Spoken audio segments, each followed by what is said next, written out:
Welcome to the first presentation in the series where we're going to be looking at the Gospel written by Matthew.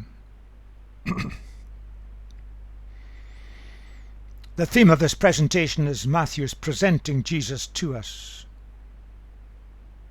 And we're going to be looking at chapters 1 and 2 of the Gospel account. And before we start to look at that, just a bit of general background to show how we're going to approach our studies in this Gospel. You can apply that to anything. How do we know that we know? In life, there are loads of people with opinions. Others come and look at things in a kind of make-believe way. We can come with a kind of wishful thinking about things. Or we can confidently state that something is true. How do we know we know in any area of life? We can use our brains to think things through. We can think things are true because we want them to be true. We can cross our fingers and hope something's true. Or we can be confident. How do we know that we know? That's the key. Ask the question, where is the evidence? And I'm going to look at that and approach this gospel with that question always in mind.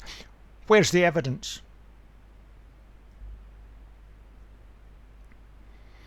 Now, when we come to the way of Jesus, one source of evidence is this written account. Written by a man called Matthew, a written account of the life of Jesus. But we have to remember that while he wrote it, the majority of people in those days couldn't read or write. So the account would be read to people. A minority could read and write. Matthew wrote it down. He was one of that group. And so this account would be read to most people. So how would they have understood it when they heard it? Because they themselves couldn't read it directly. Where's the evidence? Is the account reliable? Well, what is the evidence for that? Well, we have 4 gospel accounts in our New Testaments, Matthew, Mark, Luke and John. They're all first century documents. The evidence for that is overwhelming. And those who assert otherwise, well, they're not taking the evidence into account. And down through the centuries, that's always been accepted because the evidence is overwhelming. What we do know from history is that these 4 accounts were widely accepted as reliable by the early followers of Jesus, so they're quoted and referred to in documents quite early on in Christian history. So people nearer the time relied on them. We also know that they're consistent with each other. They were all written to different audiences for different purposes, so the material's been selected differently. But there's a consistency between them that's quite remarkable. But they're also consistent with other evidence from historians and literary sources. And there's a considerable amount of that in existence still today. All that's encouraging that the gospel account written by Matthew is reliable. You may have heard of other gospels. We have 4 in our New Testaments. What about the others? Why were they not included? There's a very simple reason. They were all written later. They're not first-hand accounts. And that's true that a first-hand account is always going to be the most reliable one. In fact, if you look at the whole New Testament, much of which is just a compilation of letters, they were all written by those considered to have first-hand knowledge of the events. Those who were either there at the time and saw it, or had access to people who were there at the time and saw it. Because they were written in the 1st century, not long after the life of Jesus. And when the 4 were selected to make up our New Testaments, they were put in the New Testament because people at that time realized they were valuable, trusted their authenticity because they were first-hand accounts, and they left the others out. How do we come to this book with objectivity? Very difficult. Too easy to do that. Come to any text, anything we hear, we take from it what we want to take from it. That's just a human characteristic. How can we come more objectively? That's never easy to do. We're going to try and do that by looking at the evidence. We need to strip away things. All our background and our culture and our society has led us to look at things in certain ways. Set that aside. Things that have come from our religious background that we've been taught. May be right, I may not. Strip it away. We've listened to what people have said, dogmatically perhaps. Are they right? Are they not right? Strip it away. We can even come with our own preconceived ideas. Not easy to strip that out. And we can even come also because we want things to be true, because they suit us. Come to any book, these are always problems. We've got to come with a kind of intellectual integrity, and that is not easy. We're going to try and do that when looking at this book that Matthew wrote. We can ask 3 questions of the book. Who's the author? Why did he write it? And for whom?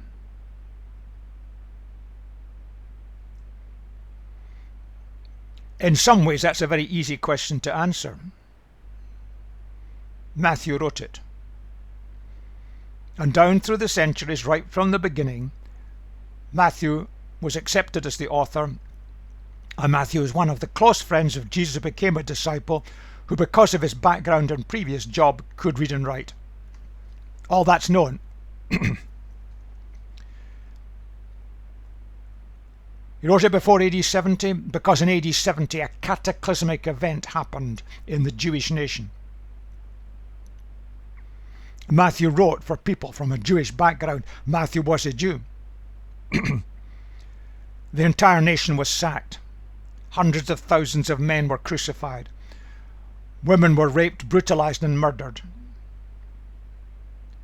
The city of Jerusalem was sacked and flattened right down to its foundations. One of the most brutal campaigns the Roman army had ever undertaken in its entire history. Matthew does not refer to that. It's inconceivable that Matthew would not have referred to that. Jesus predicted the temple would be smashed up. Matthew records that. He doesn't record it had happened. So we know it has to be before AD 70. It's inconceivable they wouldn't have mentioned it, because Matthew was from a Jewish background. Now, there are other theories that have been put up about this, but they're just speculations. And as the evidence has been accumulated in recent years, it just confirms what people have known down through the centuries. The evidence all points to Matthew writing it before AD 70, and that's what we're going to assume here, because that's what the evidence overwhelmingly says.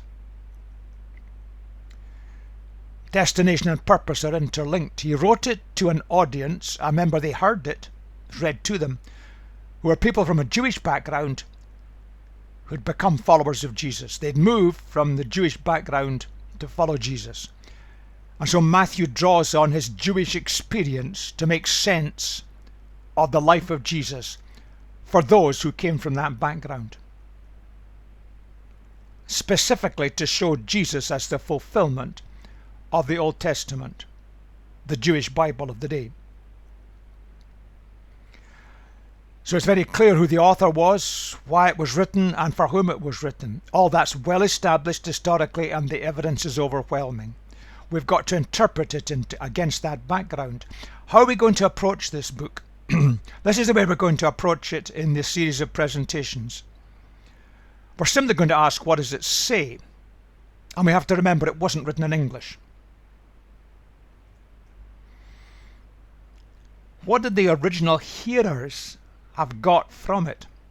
How would they have understood what it says in the original language? How does it relate to other evidence? And this word evidence is going to keep coming up. Evidence from other documents, from history, from events, from cultural things. How does it fit together? Then we can understand what it's saying to us today. It's a simple, logical process in our attempt to be objective, to come to the book with an open mind.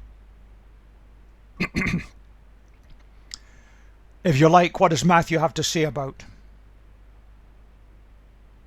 With that in mind, let's be ready to go and start to look at the book. Chapters 1 and 2 is where Matthew presents Jesus in his account, and it starts in the most amazingly strange way. This is the genealogy of Jesus the Messiah, the son of David, the son of Abraham. Messiah just means the sent one of God. Son of means a descendant of. You could translate it this way: an account of the origin. Later on in the first chapter, having listed not all, but a selection of the ancestors of Jesus, it then goes to this.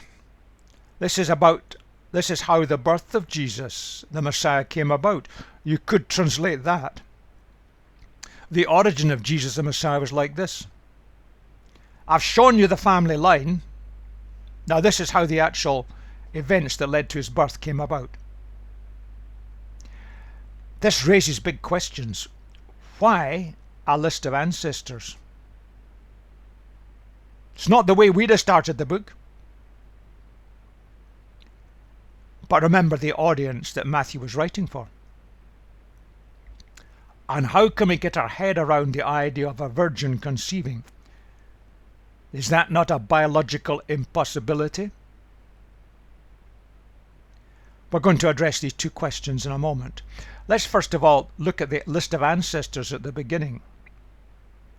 When you look at it, there are 3 sets of 14, and it's selective. Matthew has selected to make a point. He's not been comprehensive. You see, we'd have been comprehensive in our Western mindsets of today. That's not the way of the times. It's not because he made mistakes. He's selected because he's making a point. We've got to interpret it within the culture. What's even more surprising, in the list of names there are key women.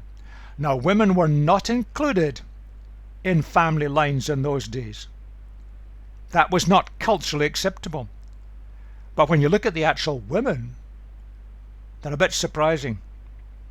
Going back a long, long way, Tamar became pregnant by incest. A terrible story. We then have a lady called Rahab, who may have been a Canaanite, who became the mother of a man called Boaz, an important figure at the time. Ruth was a foreigner, born in the land of Moab, an adjacent country. She'd married into the nation and then been left a widow. She'd remarried, and her descendants became part of the family line. And then there's the story of Bathsheba.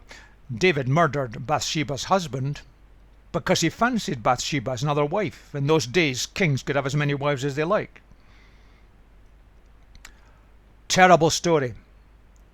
But what it shows is that God could take bad events, difficult events, tough times, and turn them to advantage for the blessing of people. And people who had suffered and been through hard times, they became part of the family tree. Matthew is making a point to his hearers. But then at the end he refers to Joseph, and his words are chosen carefully in the original language. He refers to Joseph as the husband of Mary, not the father of Jesus. But it describes Joseph naming Jesus when he was born. Now that is a formal ceremony with meaning. The father names the son, stating that the son belongs to the father. Joseph took Jesus as his son. Again, in the culture of the day, that's got great significance. See, the point that Matthew's making is that Jesus was descended from a royal line that had got totally lost because Joseph and Mary were not from a wealthy background at all. But behind it was a royal line. And the audience would have got that right away. How about the virgin birth? You have to look at the language very carefully because Matthew has used it carefully in the original language.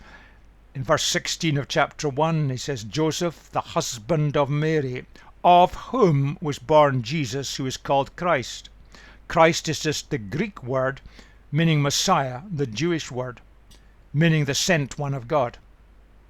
It's not a surname, it's a description.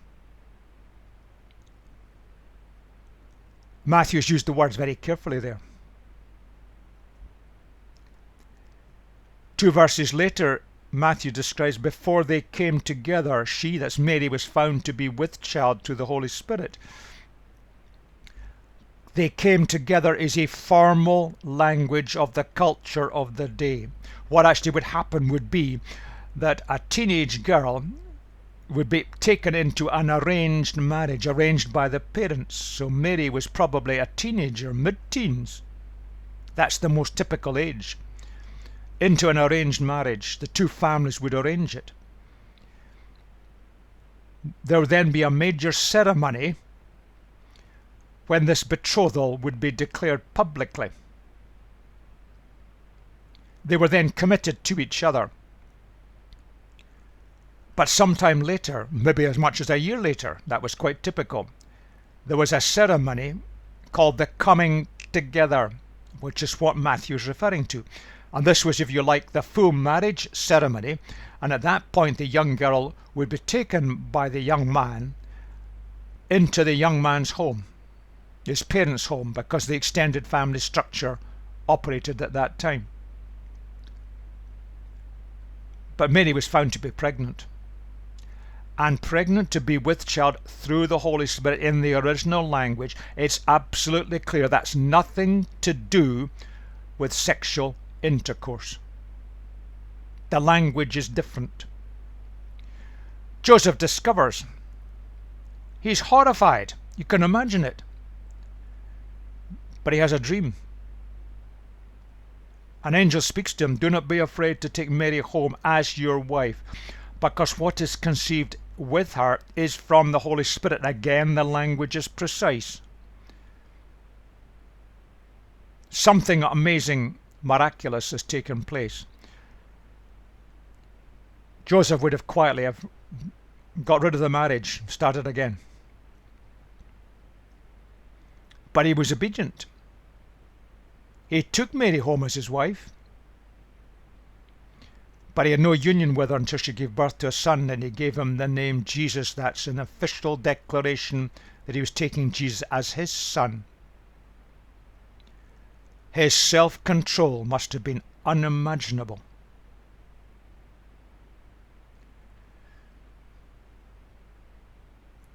That's the evidence for the virgin birth. But come back to this in a moment. How could this possibly be so? That raises interesting questions. But that's what Matthew has recorded. Now let's come to the birth. Jesus, born in Bethlehem in Judea during the time of King Herod. Magi from the east came to Jerusalem and asked, where is the one who has been born King of the Jews? We saw his star when it rose and have come to worship him.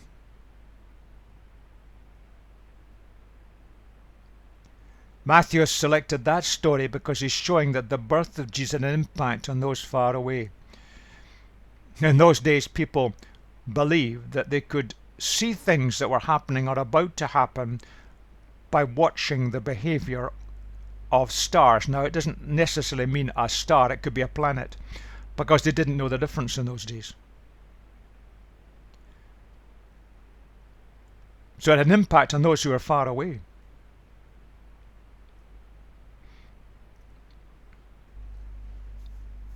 The Magi came and visited. When they had gone, an angel of the Lord appeared to Joseph in a dream. "Get up," he said, "take the child and his mother and escape to Egypt. Stay there until I tell you, for Herod is going to search for the child to kill him." Why did Herod want to kill him? Saw him as a threat. Matthew has selected that part of the story because he shows it as the birth of Jesus an impact on those nearby. He was seen as a threat to the power brokers of the time. Herod was a kind of puppet king of the Romans, ruling part of the area of the land of Israel. Very insecure man. Very evil man. But what's the evidence for a star? Could this possibly be true? Why this reaction?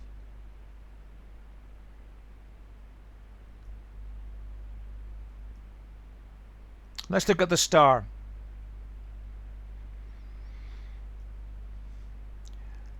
Now this may strike you as a little odd. We think of Jesus born in 0 BC and AD. We know that Herod died in BC 4 years before the AD era started. So Jesus must have been born before that.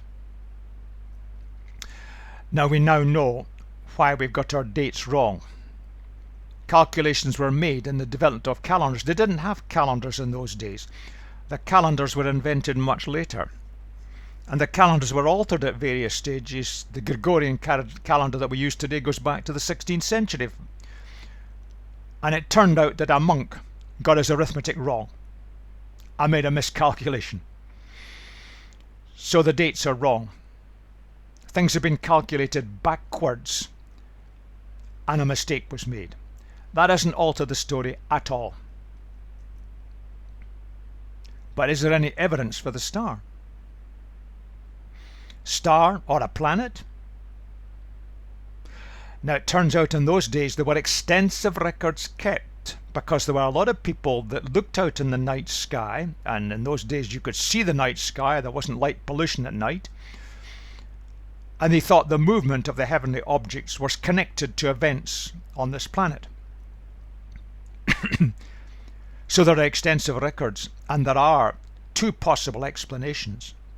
There was a planetary conjunction of Jupiter in 7 BC. Perhaps the more likely one was a supernova explosion, which took place 5 to 4 BC. Both events lasted for a little while, and they would have created an extraordinary bright light in the sky for those who could see it.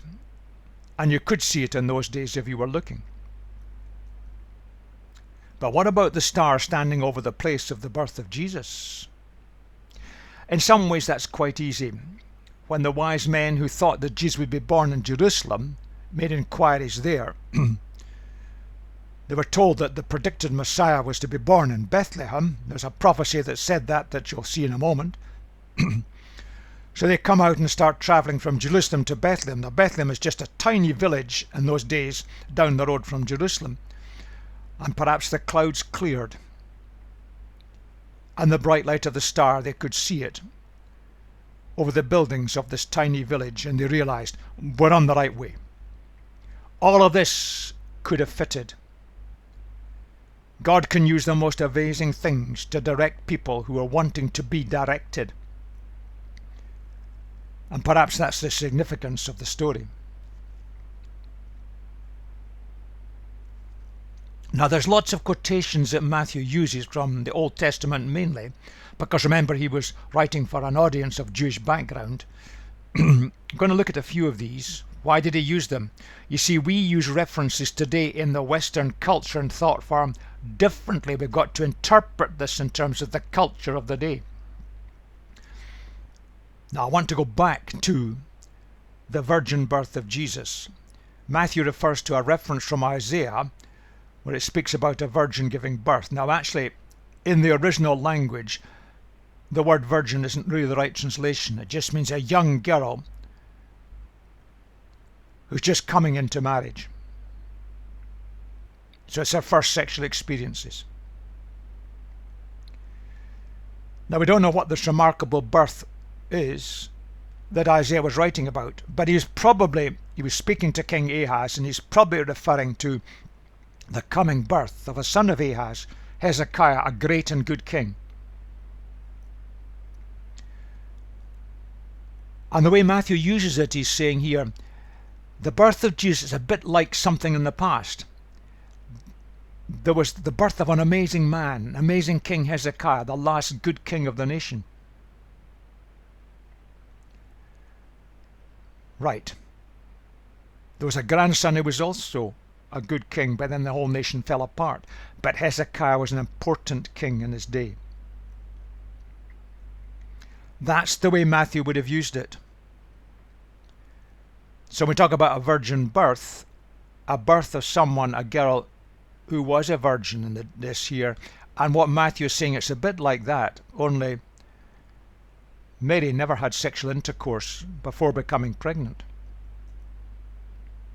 Why Bethlehem?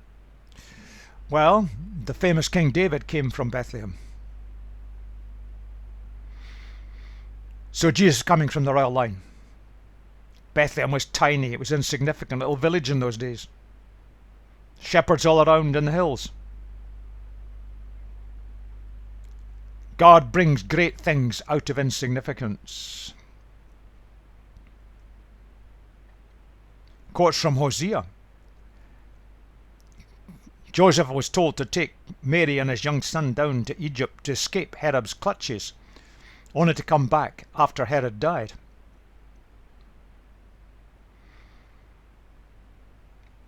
And what Matthew's saying here is, the people were rescued from Egypt hundreds of years ago under Moses from slavery. God called the nation from Egypt. Now God is bringing a new king from Egypt. It's a parallel. That's the way quotations and references are used. Herod killed all the infant boys in his attempt to kill Jesus, but Jesus had escaped because Joseph had taken him to Egypt. Matthew refers back to a terrible story where captives were deported,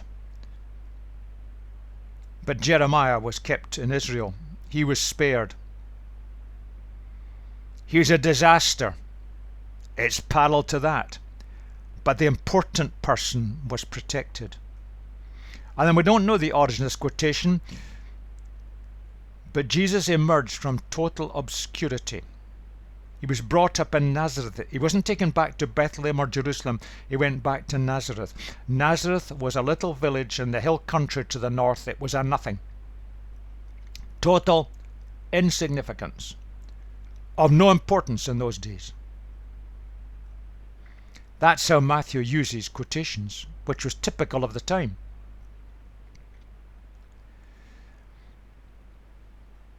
Jesus fulfilled the prophetic insights of the past. That's what Matthew is showing. Jesus came from a kingly line. His birth was totally unusual, parallel to the birth, perhaps, of Hezekiah all these centuries before. And if we have problems thinking about the virgin birth, just stop for a moment. This has helped me. If God is the Lord of the universe, who made everything, God can bring about a miraculous pregnancy in a young girl if that is what his purposes require. And that certainly is a help in understanding the virgin birth. God was intervening in the affairs of humankind in a dramatic way. And Jesus fulfilled many of the insights that great men of God of the past had seen, and they were recorded. And he came from the kingly line. David, regarded as the greatest king of the line, the founder of the dynasty, came from obscurity. Someone of no importance. Jesus came from obscurity. A couple, Joseph and Mary, godly people, who were open to God, who could hear God, who listened to God, who sought God. They had to bring up Jesus in godly ways. God trusted himself to that couple. Miraculous. But despite the obscurity, he was King of the Jews. He descended from the kingly line, he would be the king, and the impact of Jesus on the world has ever since been absolutely enormous. And today, perhaps about a third of the world's population declare allegiance to Jesus. The days of Matthew, when he was writing this, large numbers in the Roman Empire were coming to be followers of Jesus, being persecuted brutally. But Jesus was making a huge impact. He was sent by God, the promised and anointed one of God, sent by God for the benefit of humanity. These are all points that Matthew's making from this account. Yes, his conception was supernatural. God intervened in the affairs of humanity. But Mary went through a normal pregnancy. She went through a normal birth. Jesus was a normal son. He was brought up in an artisan family in the backwater of the Roman Empire. He was totally human. His name has got a meaning, which is why the naming of a son or a child was so important. A father would name the child. The name means God is a rescue. You probably have got that in your Bibles as God is salvation or God saves. The word save is slightly misleading in English. Rescue.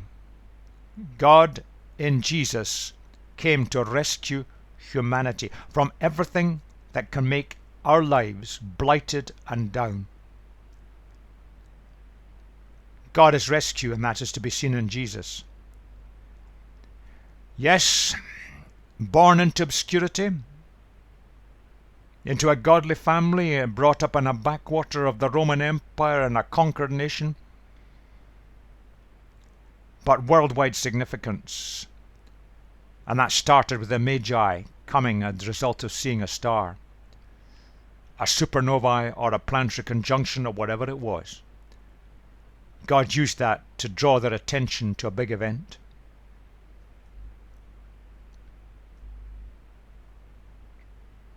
We could say he was born in strange circumstances. There wasn't too much hygiene in a stable in backwater in Bethlehem. He was brought up by godly parents. Clearly Joseph and Mary could hear God, listen to God, and were seeking to obey him. He had brothers and sisters. Some of their names are listed. The family was an artisan family, kind of average background. The job as a carpenter, which his father had, was respectable, but they wouldn't be wealthy. He was part of a normal family. But he came from obscurity. He spoke with the accent of Nazareth. It was a giveaway.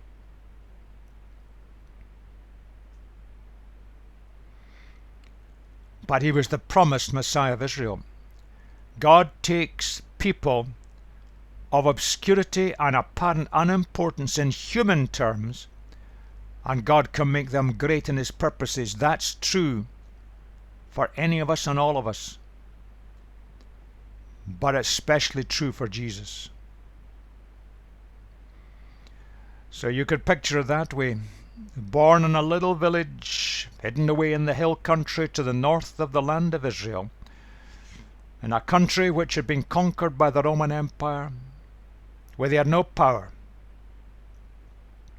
Right in the middle of the world, at the junction point of the trade routes from Africa, Europe and Asia. And yet the impact of Jesus has been throughout the world over the centuries. God entered humanity in a human being, brought up by godly parents, to make an impact, That's the story that Matthew's presenting of Jesus. And that's how the original hearers would have got it, coming from their background that was Jewish. That's the significance of Jesus for us today, and his importance in the history of the world, and his importance for us in practical living today.